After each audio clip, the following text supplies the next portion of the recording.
ആര് ജയിക്കുമെന്ന് ഇതുവരെയും അറിഞ്ഞിട്ടില്ല. 4-ാം തീയതിയാണ് വോട്ടെണ്ണുന്നത്. അതിനുശേഷം മാത്രമേ ഏത് മുന്നണിക്കാണ് ഭൂരിപക്ഷം എന്ന് അറിയുകയുള്ളൂ. UDF ജയിക്കുമെന്ന് എക്സിറ്റ് പോളുകൾ പറയുന്നുണ്ട്. എന്നാൽ വമ്പിച്ച വിജയം നേടാൻ കഴിയുമെന്നും പറയുന്നില്ല.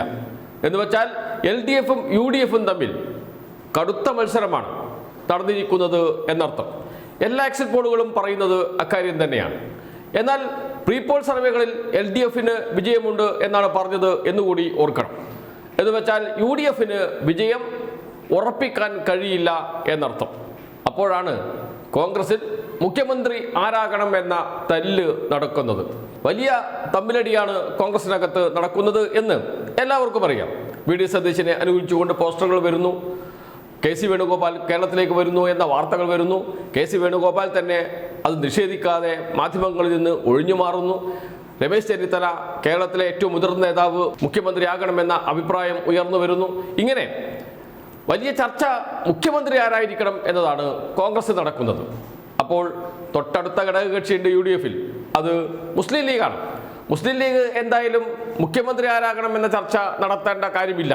മുഖ്യമന്ത്രി കോൺഗ്രസിനാണ്. അവിടെ മന്ത്രിമാരാരായിരിക്കണം എന്നതാണ് ചർച്ച.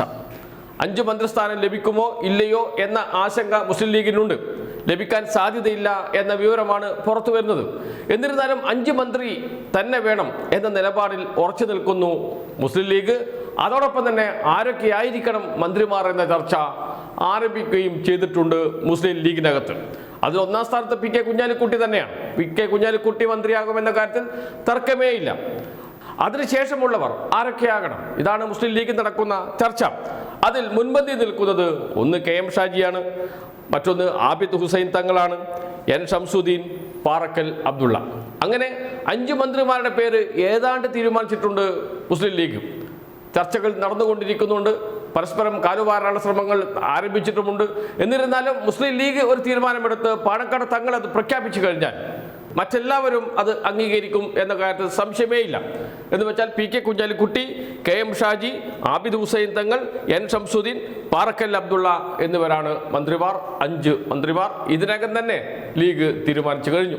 ലീഗിന് ഇത്തവണ 5 മന്ത്രിസ്ഥാനം കൊടുക്കണോ എന്ന് UDF തീരുമാനിച്ചിട്ടില്ല, കോൺഗ്രസ് തീരുമാനിച്ചിട്ടില്ല. ഘടകകക്ഷികളുടെ എണ്ണം കൂടുതലാണ്. ഘടകകക്ഷികൾക്ക് മന്ത്രിസ്ഥാനം കൊടുത്തേ തീരൂ. അത് LDF ചെയ്തതുപോലെ 2.5 വർഷം എന്നാക്കണോ എന്നൊക്കെ ചർച്ചകളാണ് നടക്കുന്നത്. എന്ന് വെച്ചാൽ ഇതുവരെ ജയിച്ചിട്ടില്ല, ഫലം വന്നിട്ടില്ല. അതിനു മുമ്പ് തന്നെ മന്ത്രിസ്ഥാനത്തിന് വേണ്ടി ലീഗിനകത്ത് അടി തുടങ്ങിയിരിക്കുന്നു.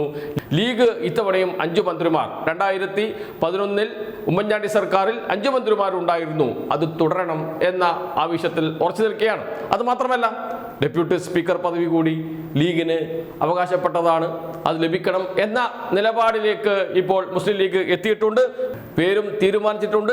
AKM അഷ്റഫിന്റെ പേരാണ് മുന്നിൽ. എന്ന് വെച്ചാൽ 6 സ്ഥാനങ്ങൾ വേണം എന്നാണ് ഇത്തവണ ലീഗ് മുന്നോട്ട് വെക്കുന്ന ആവശ്യം.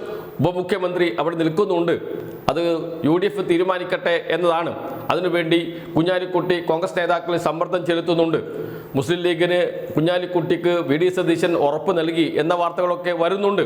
ഉപമുഖ്യമന്ത്രിയാകാം, എന്നെ മുഖ്യമന്ത്രിയാക്കണം, എന്നെ പിന്തുണക്കണം എന്ന നിലപാടിലേക്ക് എത്തിയിട്ടുണ്ട്. അങ്ങനെയാണ് തങ്ങൾ പരസ്യമായി VD സതീശനെ പിന്തുണച്ചുകൊണ്ട് രംഗത്ത് വന്നത് എന്നൊക്കെയുള്ള വാർത്തകൾ മുസ്ലിം ലീഗിൽ നിന്ന് തന്നെ പുറത്തു വരുന്നുണ്ട്. എന്ന് വെച്ചാൽ മുസ്ലിം ലീഗിനകത്ത് മന്ത്രിമാരാരാകണം എന്ന അടി നടക്കുന്നു. കോൺഗ്രസിനകത്ത് മുഖ്യമന്ത്രി ആരാകണം എന്ന അടി നടക്കുന്നു. മന്ത്രിമാർ ആരാകണം എന്ന ചർച്ചയിലേക്ക് ഇതുവരെ എത്തിയിട്ടില്ല കോൺഗ്രസ്.